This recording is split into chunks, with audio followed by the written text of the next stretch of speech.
Un début mars pas comme les autres. Geoffrey Thompson fait pousser des pommes dans la vallée de l'Hudson à 1 heure de New York. Et jamais il n'avait vu des bourgeons aussi avancés à cette époque de l'année. On voit bien qu'ils commencent à se réveiller. Ils réagissent à la lumière du soleil. Il y a beaucoup plus de lumière que d'habitude. Des journées plus ensoleillées et des températures qui frôlent les 20 degrés. Voici les symptômes de l'hiver le plus clément aux États-Unis depuis 12 ans. Au jardin botanique de New York, les jonquilles sont déjà en fleurs. Mais ici, ce qui intrigue le plus les jardiniers, c'est ce bout de terrain qu'ils appellent le jardin du réchauffement climatique. Ces fleurs et ces arbres ne poussent d'habitude que sous des climats plus chauds. Mais sans les chutes de neige et les épisodes de gel typiques d'un hiver new-yorkais, ces espèces sont cette année comme à la maison.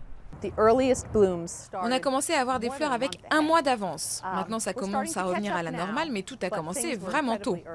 La dernière décennie a été la plus chaude jamais enregistrée. Et d'après la nouvelle carte du ministère américain de l'Agriculture, les plantes du sud sont de plus en plus capables de pousser au nord.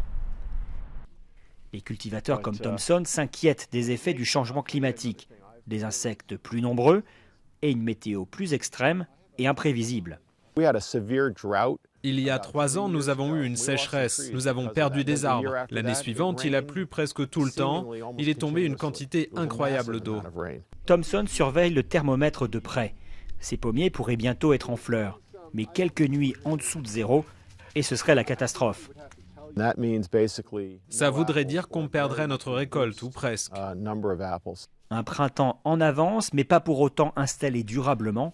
De quoi donner quelques nuits blanches du côté des agriculteurs américains.